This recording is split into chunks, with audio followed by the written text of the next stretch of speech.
අපි දැනගන්න ඕනේ අපේ ජීවිතය ධනාත්මකව හැඩගස්ස ගන්න. ඍණාත්මක දේවල් වලට නැතුව.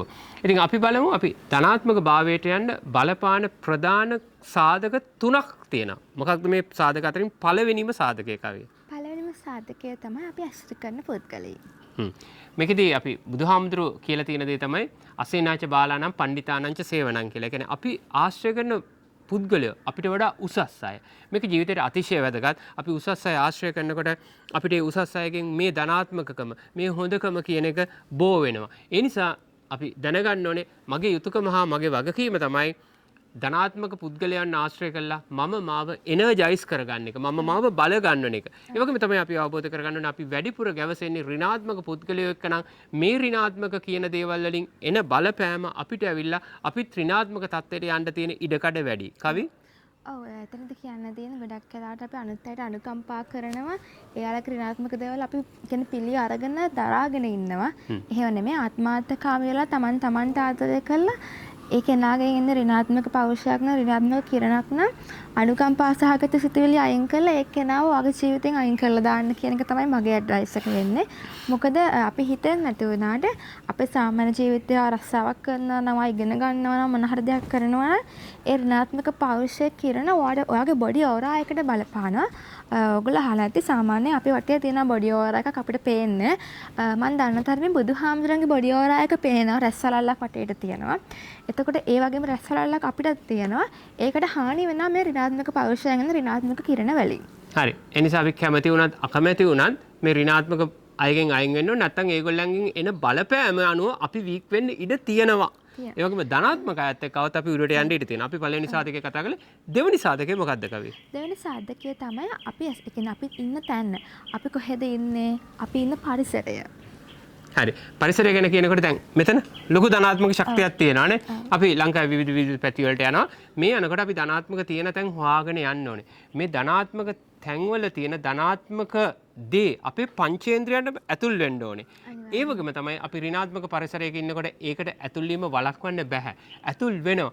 අපි දැනගන්න ඕනේ ඍණාත්මක පරිසර වලින් අයින් වෙන්න. කවි? ඔව්. මට කියද්දි මතක් වෙනවා මම දවසක් හොටෙල් එකක් බලන්න යද්දි ඉස්සට මතක ඇති අපි හොටෙල් එකේ රූම් චෙක් කරන්න ගියාම එක රූම් එකක් තිබ්බ හරියට කළුවරයි. ඒ කියන්නේ ඒක ලයිට්ස් හදලා තියෙන්නේ කළුවර විදිහට. දැක්ක ගමන් අපෝ මේ මොකද්ද කියලා හිතුණා. අපි තව හොටෙල් එකක් නැතුලා හිටපු හොටෙල් එකකට ගියාම හරිම එළියයි.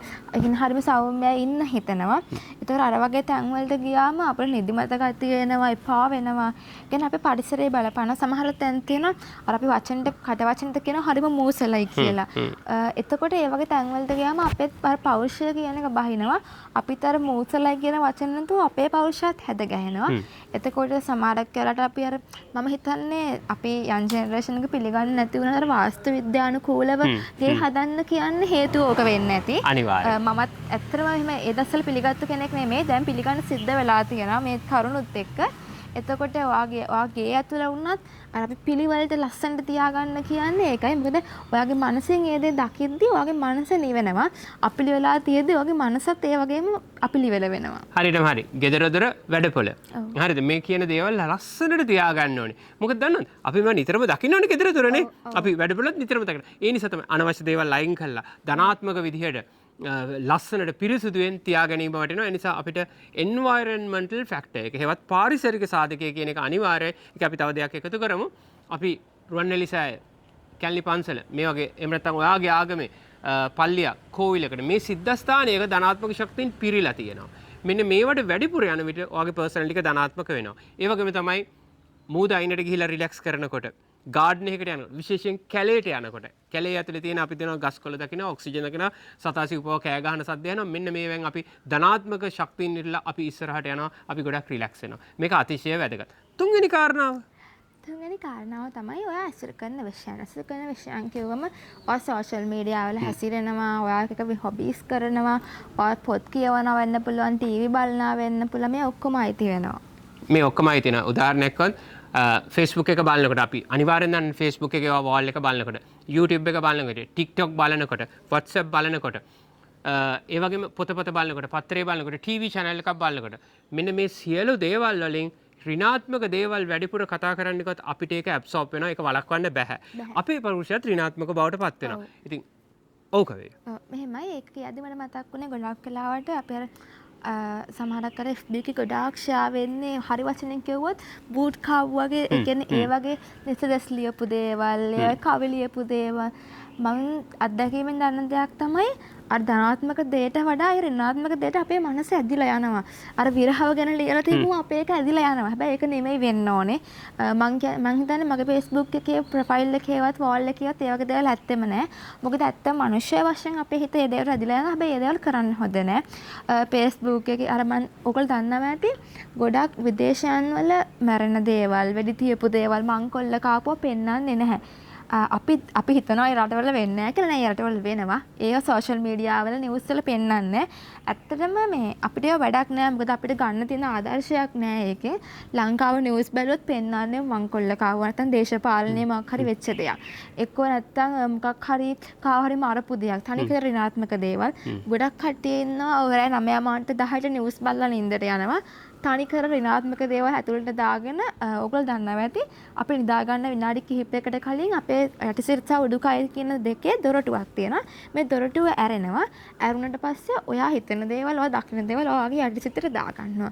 උදේ නැගිට ගාම ඔයාලට දෙයක් මතක් වෙනවා නම් ඔයා ඒ යටිසිතට දාගත්තු දෙයක්. එතකොට අපි ගොඩක් වෙලා නිදා ගන්න යද්දි සෝෂල් මීඩියා වල ඉන්නවා. නිවුස් පේපර් එකේ ඉන්නවා. එතකොට වෙන්නේ ඍණාත්මක දේවල් ඔයාගේ ඇඟ ඇතුළට යන එක. හරි. කවි ගොඩක් දේවල් කිව්වා අර මනස කොටස් දෙකකින් සමන්විතයි උඩුසිත සහ යටිසිත කියලා කපාටේ ඇරිලා උඩුසිතින් යටිසිතට යනවා. අතිශය දරුණු තත්ත්වය. ඒ නිසා නිින්දට යනකොට ඇහැරෙනකොට විශ්වයත් එක්ක සම්බන්ධ වෙලා යන කවදාකවත් සෝෂල් මීඩියා එකේ යන්න එපා. ඒ වගේම කවි අර බූට් කාපු කතාව සෝෂල් මීඩියා එකේ ෂෙයා වෙනකොට කියන්න මේ වගේ ඍණාත්මක දේවල් නරක දේවල්. මේක වෙන්නේ ඕනම සෝෂල් මීඩියා එකේ තියෙන ඇල්ගොරිදම් එකක්. විශේෂයෙන් Facebook එක ඇතුලේ ඇල්ගොරිදම් එකක් තියෙනවා. මේක රොබෝ එක AI එක වැඩ කරන දෙයක්. ඔයා කැමති ලයික් කරන දේවල් එක තමයි ඔයාට පෙන්වන්නේ. හැබැයි ඔයාට මේ ඇල්ගොරිදම් එකේ ඔයාට වාගේ Facebook wall එක YouTube wall එක ඔයාට configure කරගන්න පුළුවන්. හොඳ දේවල් එක. ඒ නිසා මේක මතක තියාගන්න දිගින් දිගට අර නරක දේවල් එක්ක ඇලී ගියොත් එයා මොනිටර් කරනවා මේ නරක දේවල් වලට කැමති කියලා. ඔයාට මේක පෙන්නනවා. ඒ නිසා ඔයාගේ පෞරුෂයත්ව නොදැනීම ඍණාත්මක බවට යනවා අර කවි කිව්වා වගේ. ඒ නිසා මේක අතිශය වැදගත්. පරාජිත දේවල්, දුක දේවල්, ඒ වගේම අපරාධ පිළිබඳ දේවල් මෙන්න මේව බැලුවොත් ඔයාට අර සෝෂල් මීඩියා එකෙන් එක දිගට ඔයාට ඒක ප්‍රොම්ප්ට් කරන එක තමයි කරන්නේ. නමුත් ඔයාට අතිශය හානිකරයි. විශේෂ ඒ කියන්නේ Facebook එක විතරක් නෙමෙයි. අපි Facebook එකකින් බලනවා කියන්නේ ඔයාගේ ෆෝන් එකේ Google එක, ඔයාගේ ෆෝන් එකේ YouTube එක මේ ඔක්කොම මේ දේවල් පෙන්වන්න ගන්නවා. මොකද ඔයාව හොඳට ස්කෑන් කරනවා ඔයාලා. ඊට පස්සේ මම හිතන්නේ යන් ජෙනරේෂන් එක ගත්තාත් දැන් ඉන්න කට්ටිය ගත්තාත් ගොඩක් වෙලාවට මොබයිල් ෆෝන් එකේ තමයි ඉන්නේ. කතා කරන මාත් මොබයිල් ෆෝන් එකේ තමයි දවසේ වැඩි හරියක් ඉන්නේ වැඩත් එක්ක. එතකොට ඒ වැඩත් එක්ක අපි කරද්දී ධනාත්මක දේවල් දකිනවා නම් හොඳයි. ඔයාටත් එක්ක ඍණාත්මක දේවල් මුළු දවසම දකිනවා නම් මම හිතන්නේ ඔයා පල්ලෙහැටම වැටෙනවා. හරි. සෝෂල් මීඩියා කියන්නේ මාර හොඳ දෙයක්. හැබැයි හොඳ දේ හොඳ විදිහට පාවිච්චි කරන්න අර කතාවක් තියෙනවා නිකන් වඳුරට දැලිපිය හම්බුණා වගේ කියලා අන්න ඒ වගේ පාවිච්චි කරන්න එපා. ඒකෙන් අවශ්‍ය දේවල් ටික ගන්න හරි දේවල් ටික දෙන්න ඔයාගේ ජීවිතය ඉස්සරහට ගෙනියන්න. හරි. අපි කතා කළේ තමන්ගේ ජීවිතේ ධනාත්මකද ඍණාත්මකද වෙන කියන ප්‍රධාන සාධක තුනක් ගැන. පළවෙනි සාධකය තමයි අපි අසුරු කරන පුද්ගලයෝ, දෙවෙනි සාධකය තමයි අපි ඉන්න පරිසරය, තුන තමයි අපි අසුරු කරන සෝෂල් මීඩියා. ඒ නිසා මේ තුනම පරිස්සමෙන් කරන්න ඕනේ. අවසාන වශයෙන් කවි අවසාන වශයෙන් කියන්න තියෙන තමන්ට ආදරය කරලා තමන්ට නොගැලපෙන ඍණාත්මක දේවල් තමන්ගෙන් අයින් කරගන්න කියලා තමයි. සියලු දෙනාටම බොහොම ස්තුතියි. මම ෆොටෝස්ටා ඇකඩමියේ ලලිතා බේසුන්දර. මම ෆොටෝස්ටා ඇකඩමියෙන් කවිෂා විදූෂණී.